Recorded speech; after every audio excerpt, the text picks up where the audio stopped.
Magandang gabi, Philippine Air Force. Narito ang magiging lagay at taya ng panahon ngayong Webes at sa mga susunod na araw.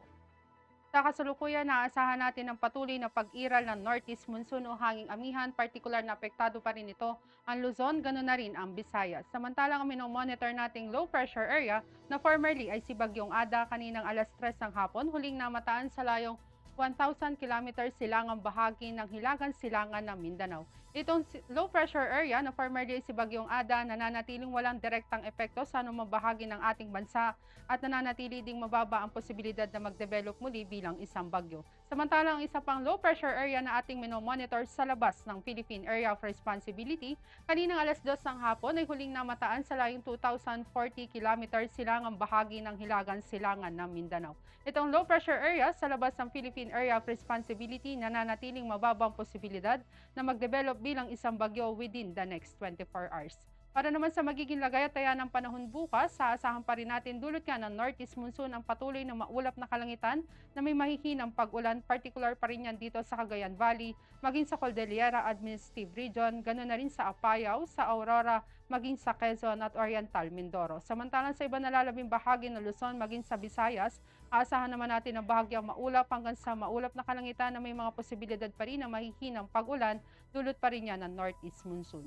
Dito naman sa Mindanao, aasahan din natin dulot ng Northeast Monsoon ang maulap na kalangitan na may mahihinang pag-ulan, particular naman yan dito sa Misamis Oriental, maging sa Caraga. Samantalang dito naman sa northern part, sa ibang nalalabing bahagi ng northern Mindanao, maging sa Zamboanga Peninsula, aasahan naman natin ang bahagyang maulap hanggang sa maulap na kalangitan na may mahihinang pag-ulan. Sa ibang nalalabing bahagi ng Mindanao, aasahan naman natin ang mga pulupulong pag-ulan na kuminsan ay may pagkidlat at pagkulog, dulot naman yan ng localized thunderstorms.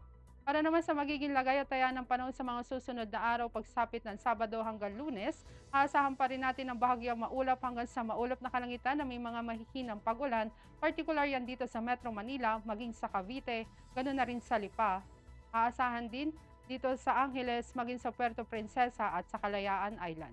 Dito naman sa Mactan, naasahan natin ang generally fair weather pagsapit ng Sabado.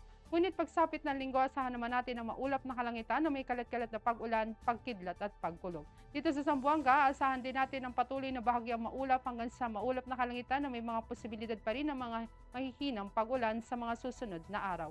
Dito naman sa Davao, aasahan natin ang maulap na kalangitan na may kalat-kalat na pag-ulan, pagkidlat at pagkulog, pagsapit yan ng Sabado hanggang Lunes. Para naman sa ating astronomical information, ang araw ilulubog sa ganap na 1750 dito sa Metro Manila at asahan naman natin sisikat bukas sa ganap na 0625. Para naman sa ating moon illumination, asahan natin ang 13% increasing. At yan ang latest update natin sa weather. Para manatiling updated sa lagay at taya ng panahon, i-follow lamang ang Air Force Weather Center sa aming mga social media accounts. At sa ngalan ng aming commanding officer na si Colonel Alvin Jan Cugador, Philippine Air Force General Staff Corps, I'm Staff Sergeant Jessa C. Cuenca, Weather Broadcaster ng Air Force Weather Center. Muli magandang gabi, Philippine Air Force.